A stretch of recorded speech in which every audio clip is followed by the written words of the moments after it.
السلام علیکم ورحمۃ اللہ وبرکاتہ۔ محترم سامعین و ناظرین، اس وقت ہم سب اور پوری امت مسلمہ ایک بہت بڑے حادثے سے دوچار ہیں۔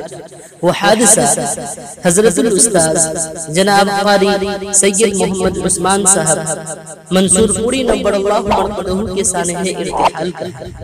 یقیناً حضرت قاری صاحب کا ہم سب کے درمیان سے چلے جانا یہ امت کے لیے بہت بڑا خسارہ ہے، اور اس کی وجہ سے اس امت کے اندر ایک ایسا خلا پیدا ہوا ہے جس کا پر ہونا بظاہر مشکل نظر آ رہا ہے۔ حضرت قاری صاحب کو اللہ تعالیٰ نے بے پناہ صلاحیتوں سے نوازا تھا۔ آپ ایک بلند درجہ کے محدث، بڑے مفکر، مدبر، انشاء پرداز اور اسی طریقے سے علم قرآن کے بڑے ماہر تھے۔ آپ کا درس بہت ہی مقبول تھا۔ دارالعلوم دیوبند میں دورہ حدیث کی کئی کتابیں آپ سے متعلق نہیں ہیں۔ احادیث کی تشریح، اسی طریقے سے تطبیق بین الروایتین، دو متعارض روایتوں کے درمیان تطبیق کا انداز بہت ہی نرالا تھا۔ اس کے علاوہ آپ غائب درجے کے متواضع تھے، اور سب سے اہم خوبی جو ہم نے قاری صاحب کے اندر دیکھی ہے وہ احادیث کا انتہائی درجے کا احترام اور اس کا ادب تھا۔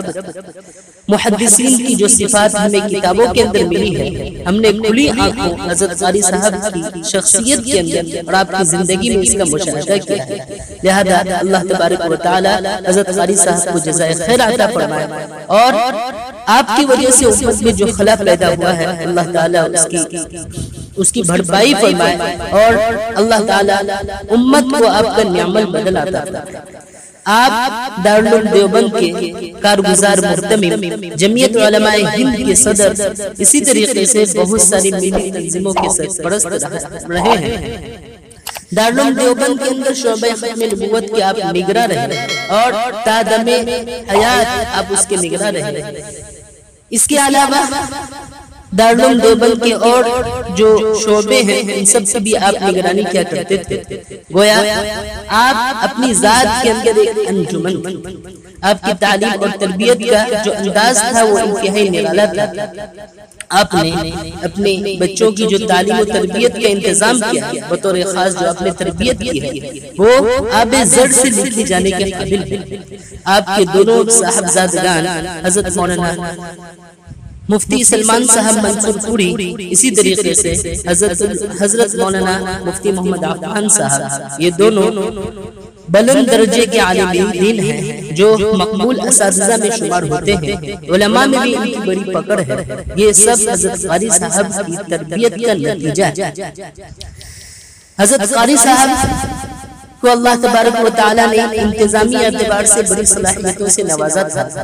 آپ دارالعلوم دیوبند کے جب نائب محتمم تھے، اس وقت کا نقشہ بہت ہی عجیب تھا کہ جتنے بھی کارکنان تھے، ملازمین تھے، سب آپ کے مطیع و فرمانبردار رہا کرتے تھے، اور آپ کے حکم کو بجا لانے میں فخر محسوس کیا کرتے تھے۔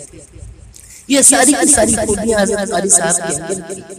اللہ تبارک و تعالی ہم اس موقع پر، جبکہ آج قاری صاحب ہم سب کے درمیان نہیں ہیں، عین جمعہ کے دن، جمعہ کے وقت میں آپ کی روح قفس عنصری سے پرواز کی ہے، ایسے موقع پر ہم سب رنجیدہ ہیں، غمگین ہیں، اور بارگاہ الہی میں دعا کرتے ہیں کہ اللہ تعالیٰ حضرت قاری صاحب کی مغفرت فرمائے، بال بال مغفرت فرمائے، اور متعلقین کو جس میں ہم سب شامل ہیں صبر جمیل کی توفیق عطا فرمائے۔ میں اس موقع پر اپنی طرف سے شہر عظیم آباد پٹنہ کے باشندگان کی طرف سے، اور بطور خاص مدرسہ تحفیظ القرآن سے پورہ کے طلباء، اساتذہ، کارکنان کی طرف سے حضرت الاستاذ کے اہل خانہ، جن میں حضرت مفتی محمد سلمان صاحب منصور پوری، اسی طریقے سے حضرت مفتی محمد عفان صاحب، اور برادرم ابو بکر جو قاری صاحب کے پوتے ہوتے ہیں، ان سب کی خدمت میں تعزیتی مسنونہ پیش کرتے ہوئے دعا گو ہیں کہ اللہ تعالیٰ حضرت قاری صاحب کی مغفرت فرمائے،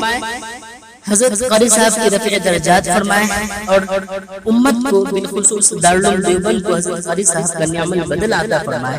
آمین یا رب العالمین، وآخر دعوانا الحمدللہ۔